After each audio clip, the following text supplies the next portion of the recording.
Yeah, no, not a problem at all. This is what this is for. So I'm glad that you're bringing awareness to things, like even the workforce when it comes to tattoos, and just even hearing about, experiences like whether with our family members that have tattoos, and like I know, like before we end this, like I was just thinking about like my job. Like I just realized that like in my like department, like I'm the only person without a tattoo. Like that's crazy to think of. Like I think everybody else has a tattoo. Like I think my new supervisor, he doesn't have a tattoo, but like my older supervisor who still works in our company, so I still like see her, I would like talk to her and all that. But like I think at least like 6 or 7 people on our team have a tattoo of some sort.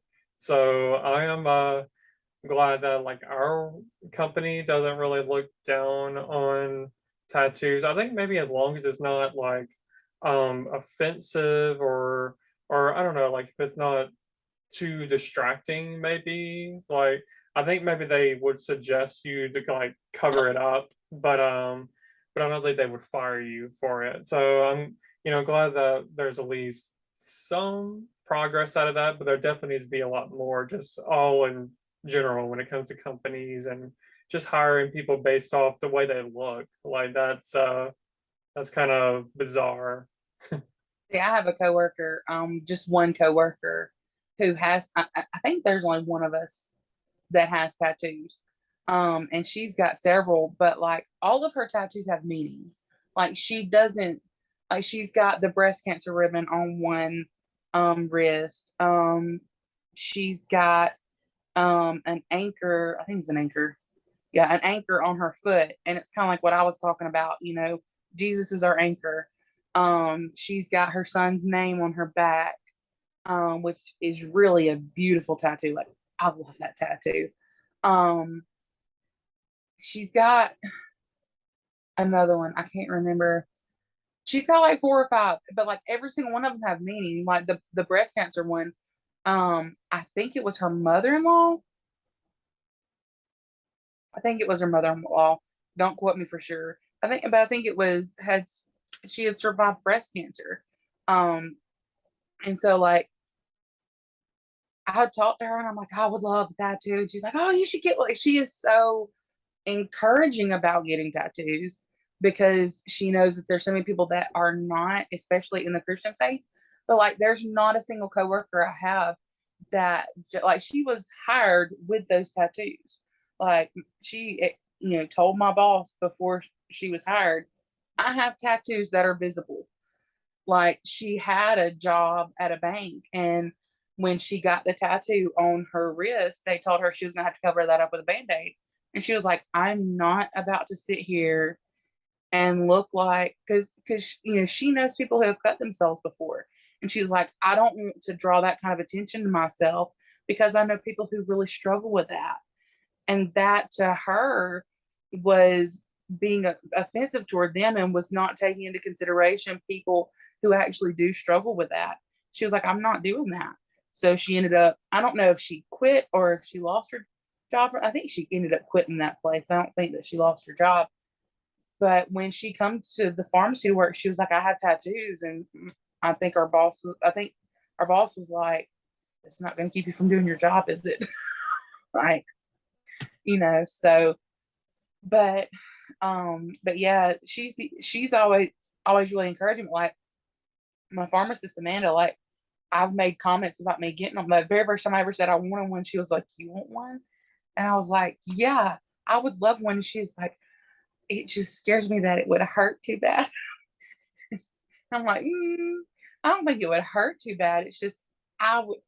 I don't know if it's the ADHD or what, but there's just like I would love a Beauty and the Beast tattoo, and that is not in any way reflecting of Jesus at all. But I just love Beauty and the Beast. But I mean, that's why I know that if I got a Beauty and the Beast tattoo, not saying that it would be bad to get one, but if I got one, it would have to be very, very, very meaningful to me. And as much as I love that movie, that is my favorite movie of all time. It's been my favorite movie since I was born. Literally, when I was a baby, That would be the only thing that would keep me from crying. The very beginning, when the dude starts talking, I'd be crying, and as soon as he would start talking, I would stop and look at him, like look at the TV, like it was my movie coming on. That was me. As much as that's being a big part of my life, to me, it would be of more meaning instead of getting the rose right here, like I've thought about so many times, to get an anchor instead and do hope, or to get the to live as Christ, to die as gain. That, while the Beauty and the Beast tattoo would not necessarily be bad, the other would be far better because it points people to my Jesus.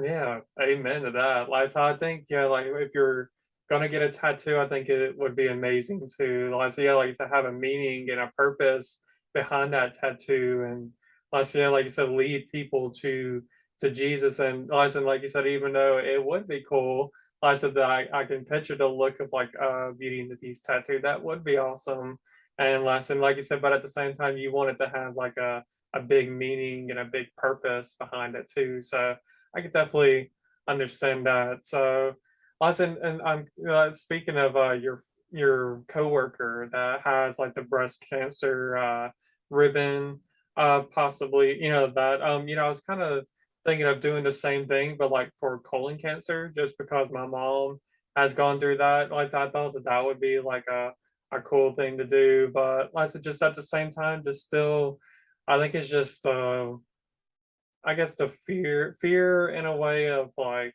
how people would view me, but at the same time I'm doing it in honor of my mom. She didn't pass away. She definitely survived it. She's 2.5 years cancer free, so that's great, praise God. But well, I said just that going seeing her go through colon cancer, I think has like cancer has like forever like changed our life. Like it's definitely something that we're definitely going to look more into because like with my mom's siblings, like all of them have like gone through like all of her living siblings. She does have three that passed away, but like her other three that are still alive, like all of them, including her, have gone through some form of cancer.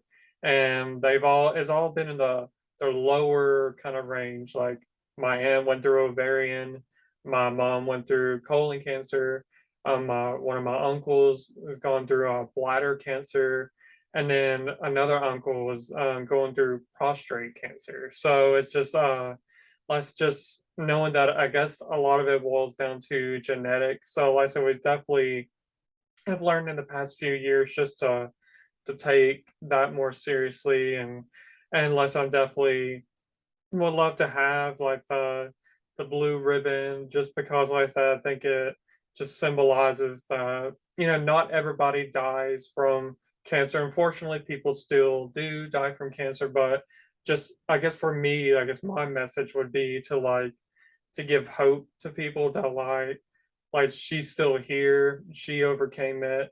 And I mean, I know that there's still a good chance that it could come back, but at the moment, I guess my message would be to like never lose hope because like two different times she about lost her life. So like I said, just seeing her from that point to now just being alive, and me getting to do things with her like earlier today we were like painting the front door, like just stuff like that, like knowing that she has the strength to do stuff like that again. And she's a very fast walker. Like back when she was going through cancer, she wasn't as fast because she had like blood clots and had to go through physical therapy and stuff like that. And but now here she is outrunning me basically because she's a really fast walker and I'm not so fast. So just seeing stuff like that, like good progress like that, like so it makes me in a way want to get a tattoo just in honor of her and her testimony. My best friend, her name is Jordan. I don't think she'll mind me sharing this. But she has a tattoo. Her dad had a brain tumor. And he had it like the whole time we were kids, but and like it was bad enough where he couldn't work, but after we graduated high school, it started, and I don't remember if that tumor exactly started growing or if they found another tumor. and that's what started growing. But it got bad with him, and he did end up passing away from it. But when before he passed, he got to where he was kind of like in a childlike state, and like he couldn't do anything for himself. But this little light of mine, I'm gonna let it shine. They would play that song, and he would just react to that when sometimes he wouldn't react to anything else. And even before that, like that was always kind of his, when she was little, that was his song that he would sing to her and stuff like that. So she actually got a tattoo with the gray, the L was the gray brain tumor ribbon, the ribbon for brain tumor, but on her wrist it says "Let It Shine," and like I said, it was the gray ribbon is the L, and that's a tattoo on her wrist. And she's a teacher, and so a lot of people are, I've had people say, she's a teacher with a tattoo on her wrist. To begin with, anyway. Now it's kind of, so many teachers have tattoos. It's not even a big thing anymore. But like she was like, well, I can always wear where it's at. I can always wear bracelets to cover it up if it's ever a problem. And I don't think it's ever been a problem for her getting hired. Like, but she has it. And in memory of her dad, like I thought it was the sweetest thing that she could have done for her dad, because it was his song and it was the ribbon for him. And it's just that in memory of him. And despite the hardness and the hard times and the darkness that she went through losing her dad, there was always that "let it shine," let it shine. And she knows that he would always want her to let it shine, that little light inside of her. Be that light to the world.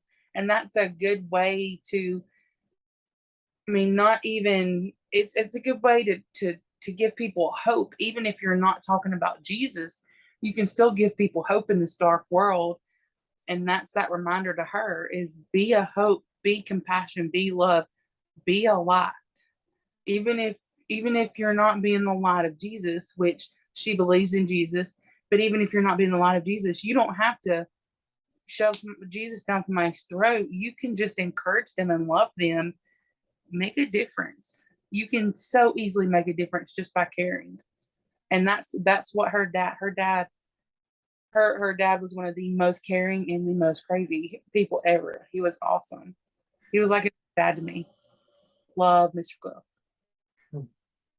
Yeah, I love that. Like, so just hearing that like she got a tattoo in honor of her dad, like even though there were some hard moments, going that she went through with, his journey and eventually him losing his life, unfortunately, but there was still that positive moment of just that whenever that song would come on, like you said, it would like, he would like his whole demeanor would change and stuff like that. And that's kind of what led her to get into tattoo. And I love lots of just hearing that story because like I said, the tattoos, they're can present a message, a positive message, and give people hope and give people just you know a good positive outlook on life in general. And like I said, I definitely appreciate you sharing that because I said definitely I said just it ties into what we've been talking about, this whole time. Yeah. So anyways, like I unfortunately am going to have to end this as part one. I'm definitely looking forward to doing part two on yoga and as far as zodiac signs and the horoscopes. Those are two more topics that we will cover. And if you are currently watching this on YouTube and you enjoyed this video, please give this a thumbs up and please subscribe to my channel, Not Your Average Joel. And if you're watching this on Facebook, feel free to put a like on there. And if you have like conversations that you want to like bring up regarding Halloween and regarding tattoos, you're more than welcome to comment on either Facebook or YouTube, or if you want to privately message like a direct message, you're more than welcome to do that as well, whether it's on my Facebook, or my Instagram page on Night Rock and Stroll Podcast. So with that being said, I'm going to call this a night, and I will see y'all in part 2. And I hope that all of y'all have a good rest of your night.